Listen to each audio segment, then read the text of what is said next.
మీ పేరు? ముందు మైక్ మూతి దగ్గర పెట్టు. మేక. మీ నాయని పేరు? మేకపోతు. అది కూడా కరెక్టే కదా. మీరేం చదువుకున్నారు? MA PhD ఇన్ ఆకులు మేసింగ్. నాకన్నా ఎక్కువ చదువున్నది రిజా. నువ్వు గొప్ప, మేము గొప్ప. నేనే గొప్ప. ఎందుకో? నేను మీలాగా ఖాళీగా ఉండను కాబట్టి. అతను ఏం చేస్తున్నావు నువ్వు? పగలంతా అడవికి పోయి ఆకులు మేస్తా. ఇంటికి వచ్చి కాలు తప్పేసి పండుకుంటా. అడవిలో తినిందని మళ్ళీ నెమరేస్తా. చదివింది కూడా నెమరేయకుండా మర్చిపోయే మీరెక్కడా? తినింది కూడా మర్చిపోకుండా నెమరేసే మేమెక్కడరా? Bloody fool. తినేస్తా నిన్ను. భయం మా బయోడేటాలో లేదురా బోచెడేకే.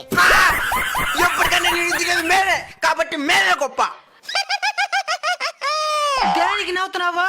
ఆకులు తినే మేక నార్మల్ డెలివరీ గంట ఉంది. మేక తినే మీకు సిజేరియన్లు. మేక మహారాణి. ఇంక మీదట మంచి లక్షణాలతో బతకండి. సన్నగా అడిగి ఏమైందే? నేను బయలుదేరతా. సరే మేడం.